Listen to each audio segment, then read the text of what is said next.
Hey, welcome back, everybody. Sorry about that delay. My mouse stopped working. I couldn't get anything to pull up. Uh, Jordan, interesting weekend. I hated in three-fifths of that game, three-fourths of that game, almost all of that game. Yeah, I hated most of it. I reminded myself on the way out that it's nice to beat the Jets. I definitely didn't want to get out of that losing the game. Um, but there are still a lot of issues with this team moving forward. But it's nice to be here on a Victory Tuesday. Yep. And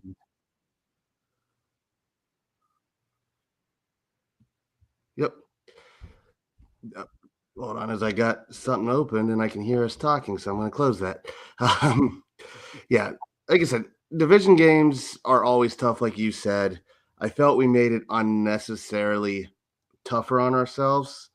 And I think what we have to admit at this point is we just don't have talent in the back end of our defense. I don't know if that's the right word. We have talent, but the talent's just not performing.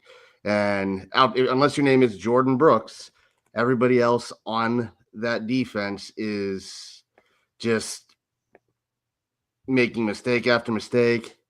I know we dunk on Javon Holland quite a bit, but I or not Javon Holland and Jordan Poyer. I actually thought Poyer was better than Holland yesterday or 2 days ago, but that is what it is.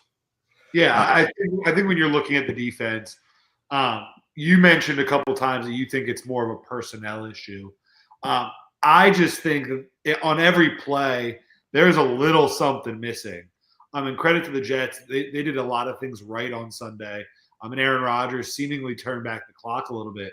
But the Dolphins, if they're going to win out and we're going to finish this season 10-7, the defense needs to make a lot of changes. And at this point in the season, you're kind of stuck with the guys you got. I thought there were a couple plays that Jalen Ramsey looked like Jalen Ramsey, but I think Jalen Ramsey, the player he is, will make a couple plays that are great, and then it will also make a couple plays that make you scratch your head, and that's what we saw on Sunday. The Dolphins just moving forward need to limit those plays that make you scratch your head, and they need to stop happening from every player on the defense throughout the game. yeah, and Ramsey I think was better for like the last quarter and a half. I think I saw at one point when Ramsey was the closest defender, it was 10 receptions for 140 yards, which is not good. I thought he was uh, I thought Garrett Wilson cooked him most of the game.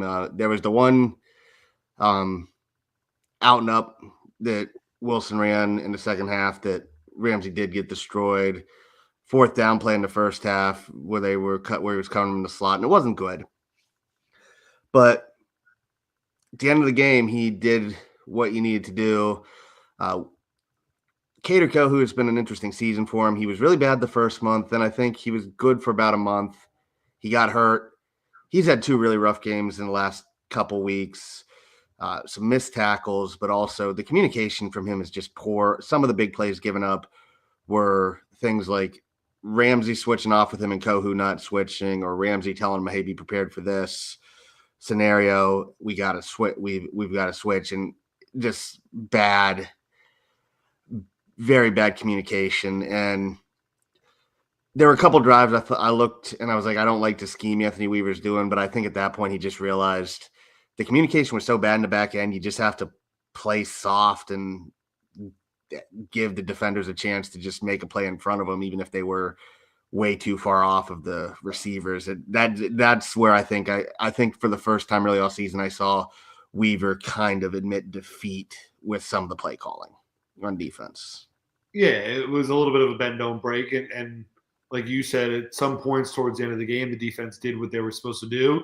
But throughout, you look at those numbers, and there are a lot of ugly numbers out there in the grades that we're looking at from guys that play a lot of snaps. I mean, Deshaun Hand, Benito Jones, Kendall Fuller, Agba, Kohu, Ramsey, Walker, Quentin Bell. Those are all guys that played over 25 snaps in the game and all had grades that are in the lower half of the rankings across the league.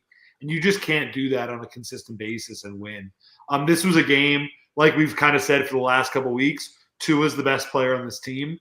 And Tua kind of willed us to victory a little bit. And I know Mr. S somewhere is smiling to hear me say that.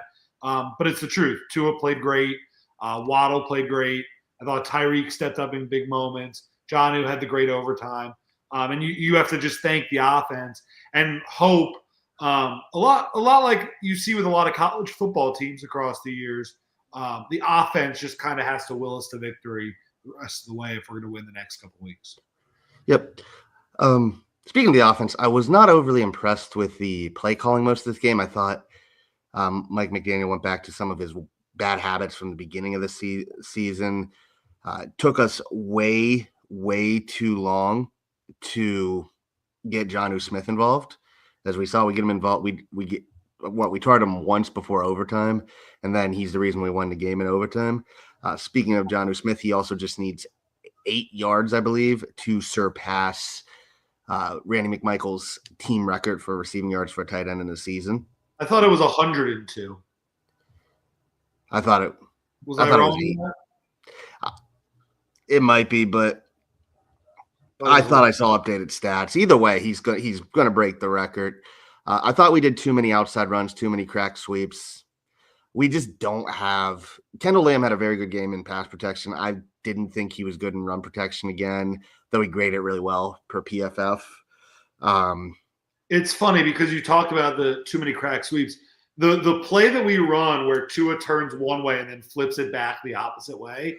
That needs to go. So here's the thing.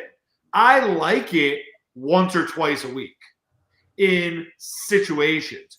We ran it so much this week to the point that other teams, they just sat there and waited and watched for it. So we got to limit the amount of times we run things like that. I'd like to see us run different looks out of the same formation rather than running the same look at a different formation, if that makes sense. One thing I did see is we only ran the ball out of the I formation twice, and those were 2 of our best runs. We had one for 6 yards and one for 8 yards out of I formation. We're a decent team when we run power football. Yeah.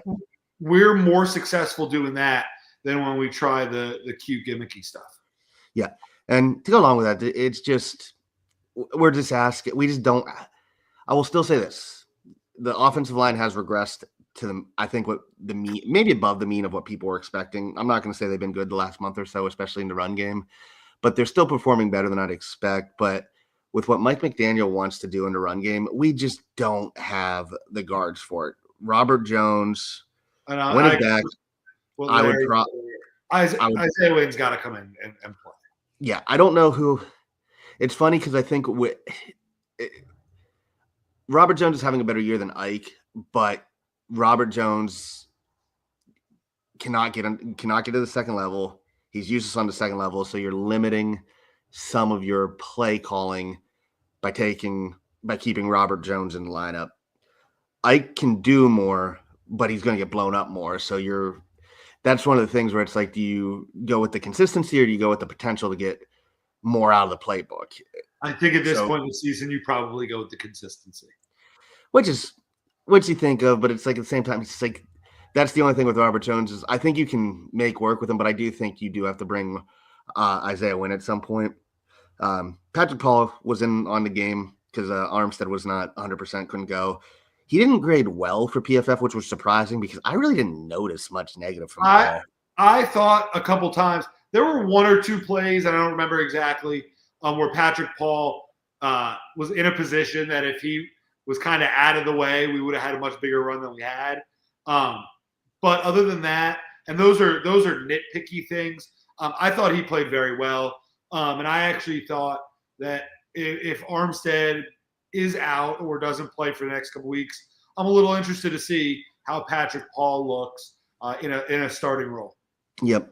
But the other thing I came out of, I will say Julian Hill was not an eyesore this week. He actually, I thought, had some good blocks, and he did have 1 or 2 good catches. Jeremy Smythe, I'm not going to say much about you. I don't understand what you bring to this team at all. Haven't for a while, still don't. I think you're at the same. I think at this point you got to get Jack Stahl in the lineup, maybe even elevate Hayden Rookie. I know you and I have said this multiple times. We talk But about this every week. yeah, Every tight week. end blocking still an issue. And I will keep saying, yes, no, the offensive line isn't great, but to blame them for all the issues in the running game is just lazy. Yeah. But it's so reliant on tight end. Tight ends haven't been good. The tight ends haven't been good. The guards haven't been good. The play calling hasn't been good. Hasn't been good. And the other thing to keep in mind, Achane doesn't have the best vision as a running back. Correct. He's a big play guy, but that'll come. Yeah, it'll come, but he's still too concerned about hitting the big play, so he's missing the lanes when they're there. Now, granted, I think if I had a conversation with Eric and Ryan Smith on Twitter, and Ryan talked about the stats. Stats are very similar, but I think because Achane already has more carries this year than he did all of last year, some of the deficiencies are a little more noticeable, especially because we're not really using, and I know Mostert was hurt, but we're not really using any second backs at all.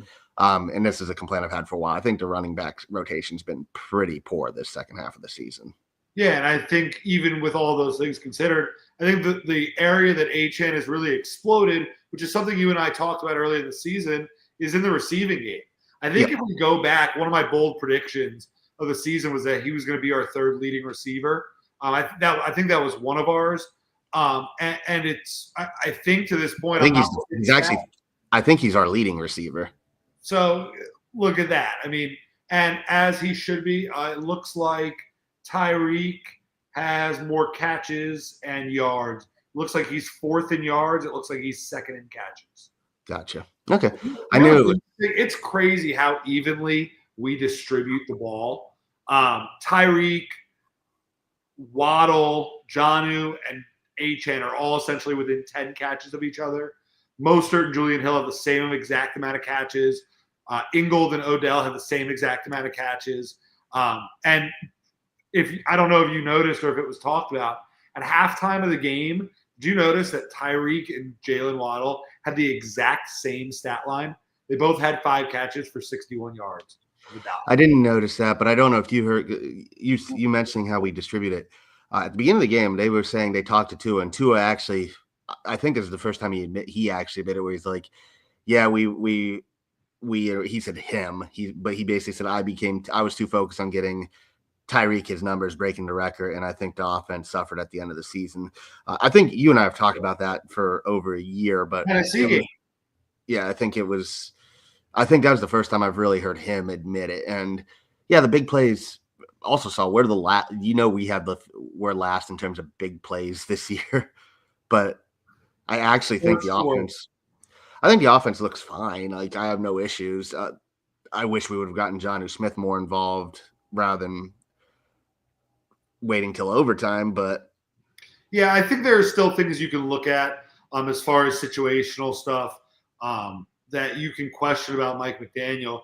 And thank God we ended up winning that game, because everybody, every Miami reporter, everybody on Twitter, you, me, everybody, I think losing to this year's Jets team is borderline a fireable offense. So I'm glad we're not sitting there. And we did say last week that if we lost, we'd be doing a mock draft on this show. And I'm kind of glad we're not doing that. But at the same time, I like the pace at which this offense is moving. I think they're playing at a very deliberate pace that keeps the defense fresh and on the sideline. I think, and this is 14 minutes in, and I haven't even plugged Scott Frost yet. And we'll talk about that at some point soon. But Scott Frost said it perfectly in his press conference when he started with UCF. He said he learned when he was with the Rams that, yeah, you want to go fast. Yeah, you want to move the ball. And, yeah, you want to be up-tempo. But at the same time, there are points throughout the game where you need to slow down and allow your defense to rest and eat some of the clock. So, and that's what McDaniel seems to be learning as this season goes on. And as these couple of years go on, is that you can move the ball down the field, eat some chunk clock, keep your defense on the field, and still put up a lot of points in the game. Yeah. No, but I agree with that. Mr. S did say Scott Frost is back. Scott Frost and Mackenzie Milton. Everybody's back. Shaquem Griffin was in the building today. Oh, did you watch Scott Frost's press conference? That man, oh, thank God. I didn't watch it, but I did see his comment about remembering when you're happy. Well, it's so true, and there were so many things he said throughout that just it.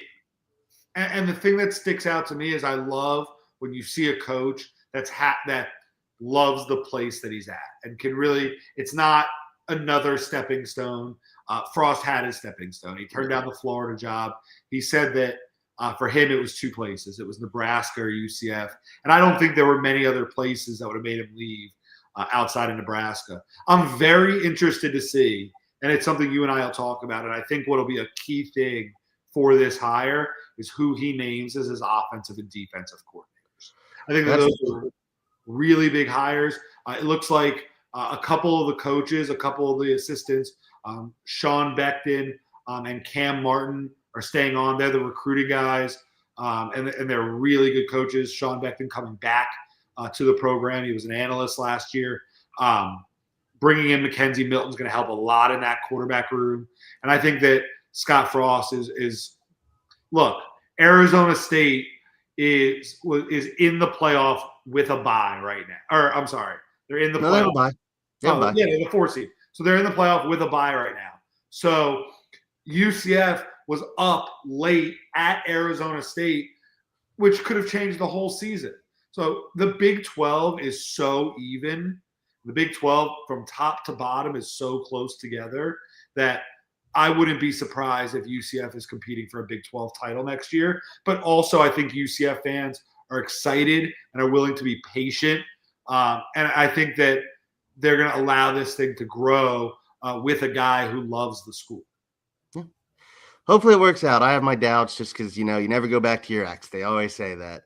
But we'll see. I hope it works out for you guys. I do see shout out to Zach. He sent a message saying Patrick Paul missed the lead block downfield on the Tyreek run. Basically saying it's a touchdown. A lot of people are saying that. I don't think Patrick Paul would have made that block. Guy was running full speed across the field. He would have had to.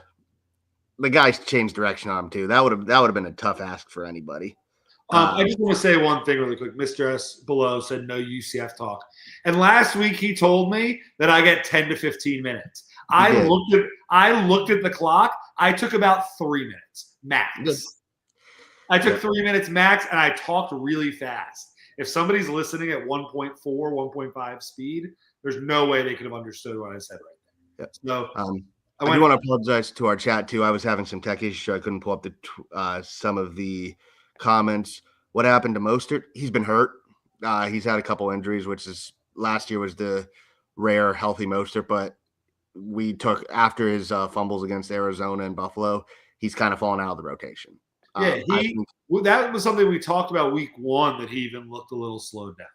Yeah, I think you do have to start bringing him back, or you need to at least start using Jalen Wright more.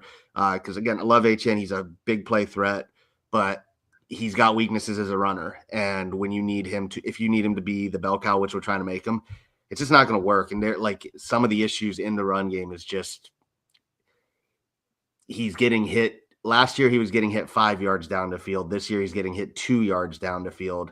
Last year, after he got hit, he got 3 yards after contact. This year, he's getting under 2 yards of contact.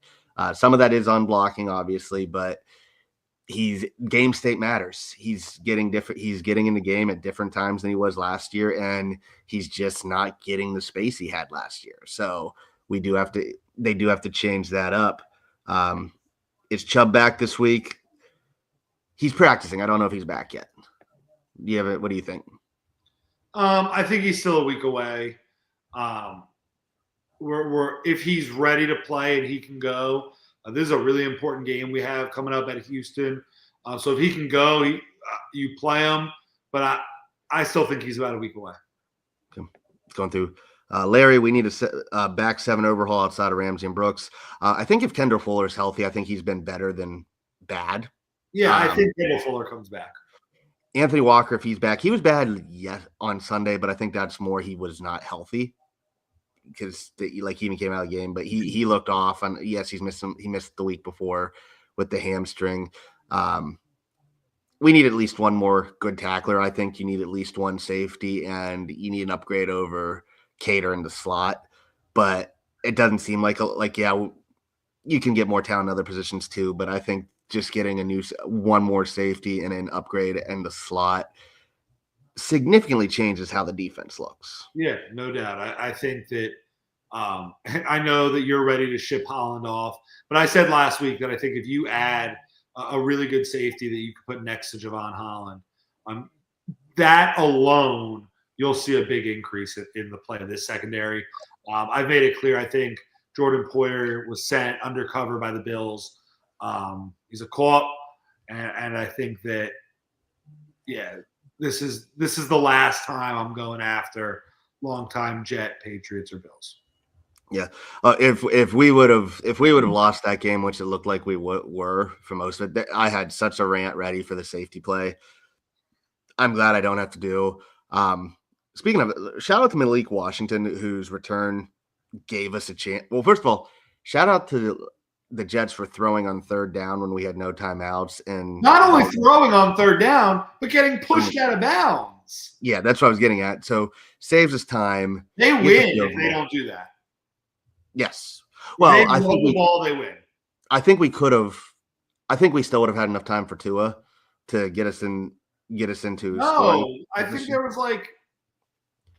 they were really low on time. No, I thought it was I think it would have gotten down to third. Well, maybe you're right. It would have gotten down to 20, 30 seconds.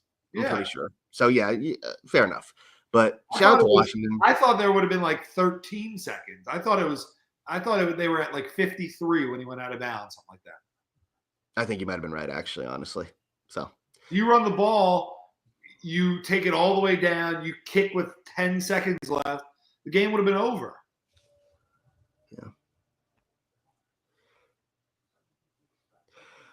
Yeah. Not this year, Omar.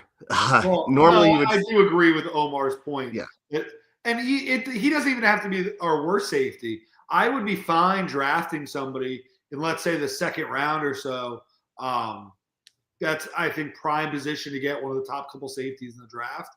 I think Malachi Starks goes higher. We're not getting Malachi Starks. Yeah, I think that next crop there could be players that you look at with our mid-second round pick. Yeah. Now, what you can sell me on is bringing Holland back and making him our slot defender, at which point I think you get the best out of him. I do not like Holland as much as a center fielder as I do in the slot. I agree. Larry, we have back-to-back weeks when the team we're going to play against has an extra rest. I don't really think that matters. Texans with a bye and 49ers play Thursday. Look, I mean, at the end of the day, we're in a situation where we're 2 games back. And we can't finish in a 2-game or in a 2-team tie with the Colts because we lost the tiebreaker. So we need a lot of help, and we essentially have to win out. Yep. So it's Mr. S has been saying 1 game at a time.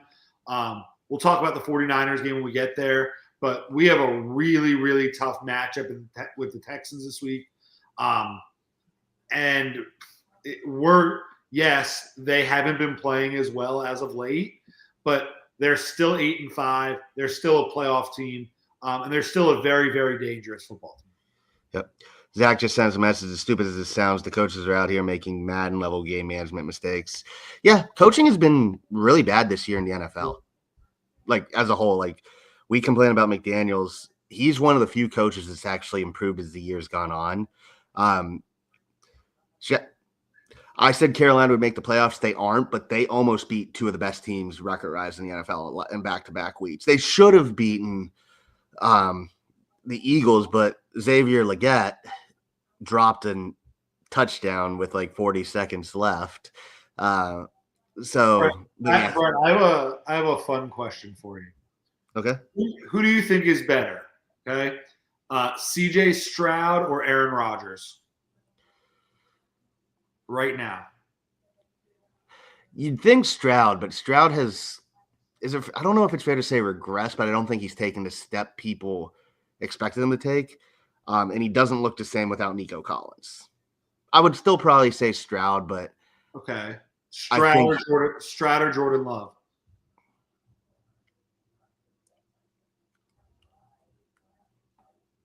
Probably Stroud, but I think Love has a better coach, offensive coach. Stroud or Kyler Murray? Stroud, because Murray has a hot streak and then he starts to fall. So is it safe to say that CJ Stroud is the second best quarterback behind Josh Allen that this defense is going to see this year? I would say so. I think their Slowick brother, because we have the other one, but I believe they have Bobby as their offensive coordinator. I think he has. So I don't know if you've ever saw this, Jordan, but I have a theory that the year after an offensive coordinator has a good year, they buy into their hype to become a coach, and then they call worse plays the next year. I think that's going on with Bobby Slowick right now. He's just not calling the game. He's not calling the plays he did last year. He's calling plays to get a head coaching job. I call it the Rob Chudzinski effect because do you remember Rob Chudzinski? I do. He was so good his first year with Cam Newton, and then the next year he completely changed how he was calling games. No, absolutely. But it's really, really going to be interesting because look, the Dolphins have beaten bad teams this year. I want to see the Dolphins go out. I know Houston's down. I still consider them a good team, and I need to see the Dolphins go out there and play well, compete, and win a game against a good team. They're a good team, and there's a very good chance we are facing the best pass rush duo we faced all year. And is it Daniel or Danielle Hunter? How does he pronounce it? Because I've heard it both ways. I think it's Danielle. Danielle, and Will Anderson with backup tackles. We are probably going to have. Well, we will have Kendall Lamb in, but there's a good chance that Patrick Paul could be starting too. So that's going to be an interesting matchup. It's an away game. I don't really think Texans Houston has a huge home field advantage. It's not like places like Buffalo or Seattle or Denver or even Miami when you get an early game in the end of summer, early fall. But not that it's a bad fan base. I just don't think they have. I don't think home field makes as much of a difference. This is going to be: are you getting which defense is showing up? Which Jalen Ramsey's showing up? The guy who was a top 5 player in the NFL in October, or are you getting the guy you got last 2 weeks who's given up over 100 yards and has looked lost? So it's good for the Dolphins if the answer is somewhere in between. Yep. Somewhere between is what you think. Hypothetically, let's say we win out. Okay. The Dolphins win out. We finish 10-7. Do you think that the Broncos go what? 0-4 in the following games? Colts, Chargers, Bengals, Chiefs? It's possible. It is very possible. I do think the Bengals are winning a bit with smoke and mirrors in a lot of ways to remind me of the Tony Sperano. Well, no, I shouldn't say Tony Sperano because they get a little bit better. They get a lot better QB play than we got under Sperano. But kind of the Adam Gase year we made the playoffs where we're getting the big plays, but it's really you're just not making mistakes. And eventually you're basically playing you're playing with a full hand. It's going to come back to bite you at some point. So it is possible. But look, I'll say this. I said it. You and I talked about it. I don't know if we did it last week or a couple weeks ago. At this point, I think we could win every game the rest of the year. And the only reason we're not in the playoffs is because we didn't take backup quarterback seriously. Yeah. That's what it comes down to. There are a couple positions that we can look to across the team and say we didn't take the backup seriously. But as everything in this league, the quarterback position is obviously the most glaring. So when you ignore that position, it shows the most. And I hope that going into the offseason, if we miss the playoffs because of this, and we went out and we missed the playoffs at 10-7, I would be surprised if we don't either A, add a top-tier backup quarterback, or B, keep Tyler Huntley and draft a quarterback. I think we're going to keep Huntley and draft one. You just can't go into the year like we've said this so many times. You can't go with plan A, plan B being Skyler, plan C being Tim Boyle. That's on us. And it's weird too, because I know everybody wants to talk about how poor our offseason was. I wouldn't say it's poor. It's just the players were either really good or they sucked. There's no anybody that we can say, yeah, they were just okay. So look, Jordan Brooks, I think, has been a Pro Bowler most of the year. Yeah. Kendall Fuller, when he's healthy, has been very good. Jonnu Smith is going to have the best statistical season of his career and of a Dolphins tight end. Who else did we bring in the offseason that's helping us? Jordan Poyer is definitely helping. Well, Poyer's been poor. He's been Poyer. Yeah, I guess you can say Benito Jones was bad, and then he was good, and then he was bad again. Odell Beckham's been bad. Like, he's added nothing. Yeah, this offseason is going to be interesting because we're going to sit with our big board the first offseason day.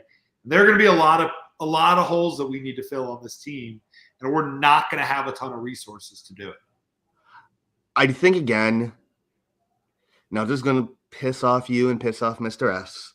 I think we saw enough where we can say you can go cheap on the interior offensive line again. Not go with Robert Jones and Liam Eichenberg, but I think you saw this year, if you can get guys who meet the – you can get cheaper, productive players, yes. Yes. Fixing the offensive line does not mean getting the most expensive offensive lineman available. Yes. Fixing the offensive line means getting players who – look, Aaron Brewer's been fantastic. Yeah, that's the other one. Aaron Brewer's been awesome. So if you could find guys that fit your system well, that you think – look, it's a puzzle. Like, you can't get 5 puzzle pieces that all look the same. You have to get puzzle pieces that mesh well together, that can run the scheme that Mike McDaniel wants to run. Because if Mike McDaniel comes back, whether Greer comes back or a new GM comes in, Mike McDaniel, there's a lot of pressure to build whatever Mike McDaniel's vision of a team is in this specific offseason, or this time next year we're going to have a difficult conversation. So it's going to be very important. Look, if Mike McDaniel says, I'm going into next season with these same guys. Look, that's an issue too. Yeah. So I don't see that happening, but I also don't see us being able to go on the free agent list like you could with past Dolphin regimes, click to see who the highest paid guys are going to be, read off those names, and expect those are going to be the guys we're going to target. We're going to be deliberate, and we're going to add almost like the Benito Jones is of offensive players. I think we did the same thing for depth. We need to get younger defensively. We need to get younger defensively. What was it you said? The average players in their 9th season? Yes, on defense. And right. That's on the defensive side. We need to get younger. I think we can. The only thing I will say about us winning that I don't like is the Mason Graham to Miami dream is officially dead. That would have been the perfect pick for us. I saw the 33rd team compared him to Christian Wilkins. I don't see Christian Wilkins in him. I think he's a better prospect than Wilkins. But if he's what Wilkins was for us, you take that every day of the week. But we're not going to get him. I could see us, like I said, I know you and I sat a couple months ago and talked to Jim Nagy, and he said the offensive line class was not the greatest. The more I watch, if you look at them as guards instead of tackles, I like this offensive line class a lot better. I don't know if the way this team needs young defensive players, I'm not sure if I'm drafting a player that I see as a guard in the first round of this draft. You know who I am possibly looking at a receiver. Yeah, I think you do have to consider receiver because we don't have, even with Waddle and Hill doing better with 2 out, who do you trust on this team to make a tough contested catch? Maybe Jonnu? I don't know. Jonnu. Yeah, that's the only thing. Maybe Jonnu. I think that's something you gotta look at. But outside of that, yeah, you maybe go receiver. I'm not thrilled with this receiver class either, honestly. maybe you get Luther Burden in the first round. I don't Now know you're if speaking my language. yeah, I don't know. I love Like that. we're not getting Ibuka, we're not getting Travis Hunter, if you consider Hunter wide receiver. We're not getting McMillan from Arizona. So and I don't know if does Burden really add stuff that we don't have already? Not really. Okay. But yeah, let's go back to the Texans game. I think we do win. I actually think we are playing a little better than Houston. I think this is going to be a shootout.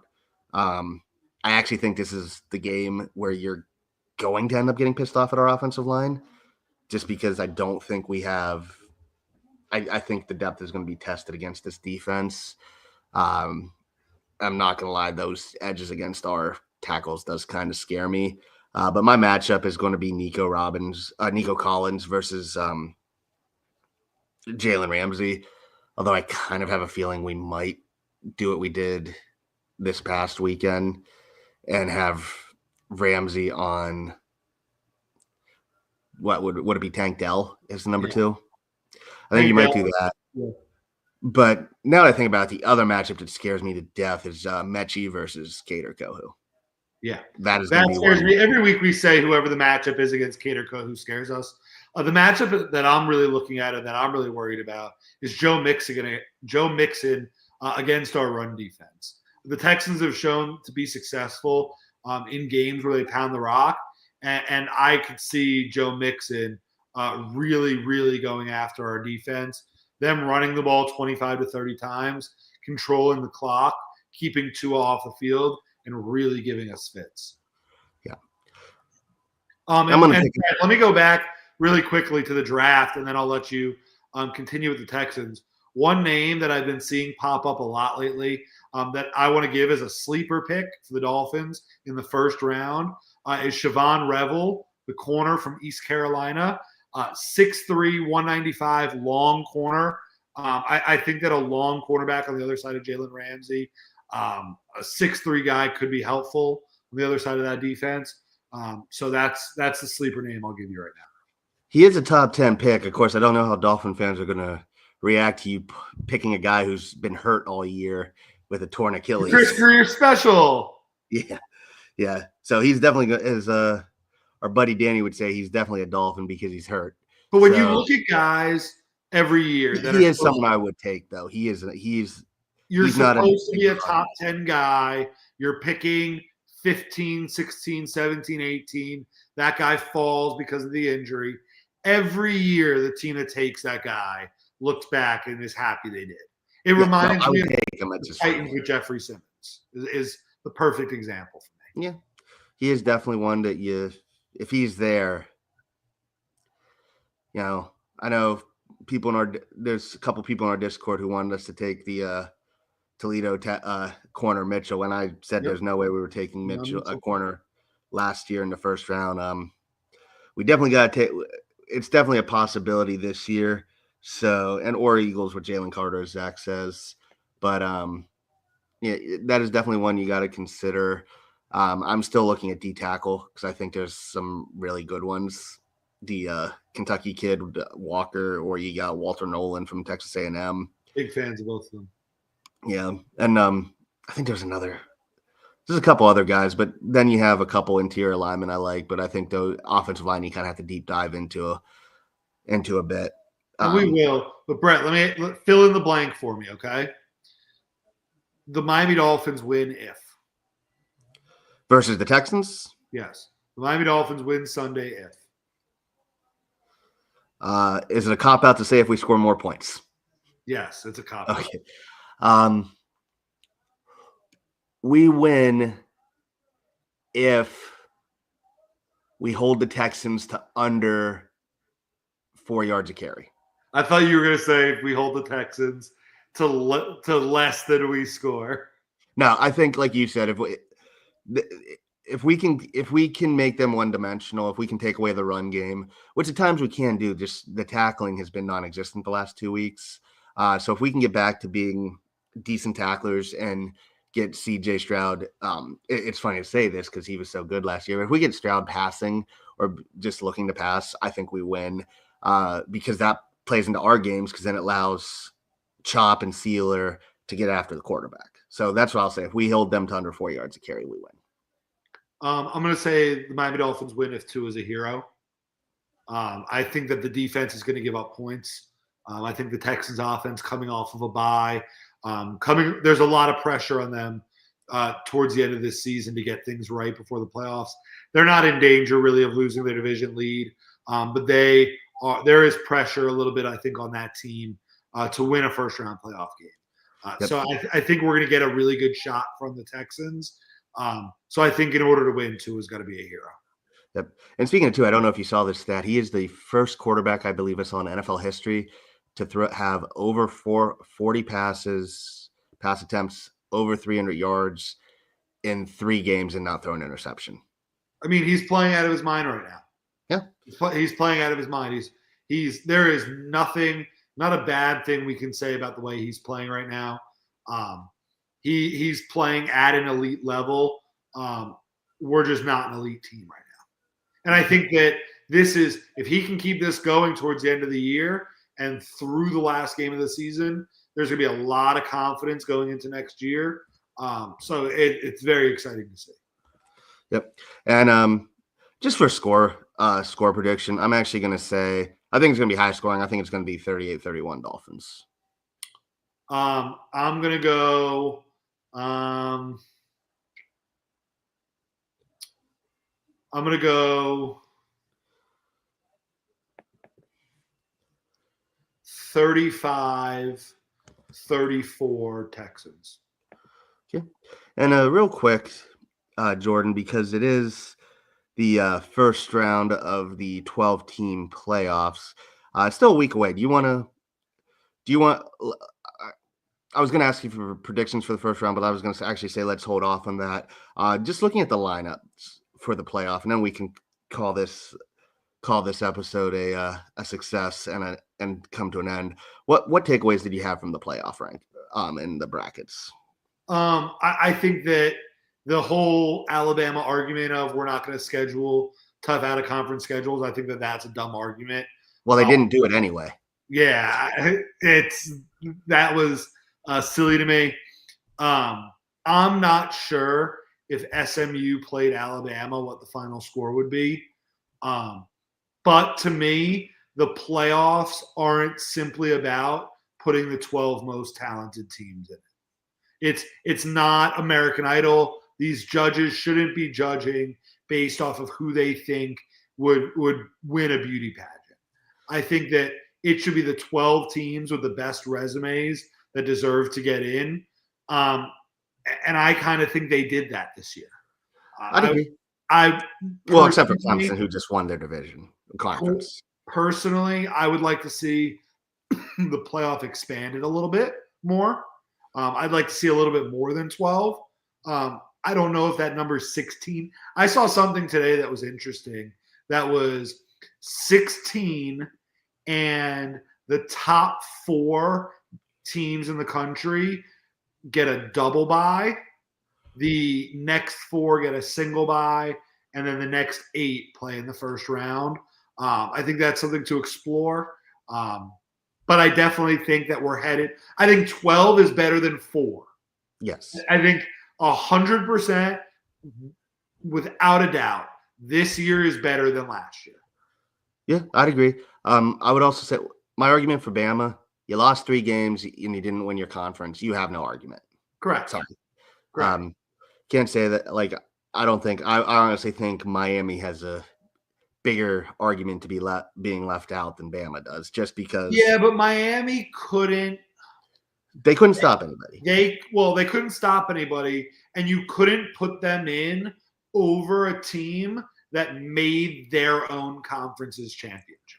Yeah, I agree. That's what I was going to say. I would say Miami has a better case than. Correct. I think Miami should have been the first team out. Yes. My other thought is I think Penn State and Texas got rewarded after losing their conference titles because holy hell, they both have easy paths to the semi. What I didn't understand is that Ohio State beat Penn State head to head, and Ohio State put up a better fight against Oregon than Penn State did, and Penn State was ranked higher than Ohio State. I think it just says they put they put an emphasis on making the conference championship, which I can respect that. I think the big thing to take away this year, at least on an initial look until we see the games, is after the first round, rather than having a set bracket, you reseed. Yeah. I think that's the next step. I think that's the change you're going to see next year. Is you're going to see them reseed after that first round. Yeah, I like that. Bowl games, because like they said, Oregon goes undefeated, only team to go undefeated this year. And what's their reward? They play either Tennessee or Ohio State again. So I think there's that. So I think they're going to going be fun though.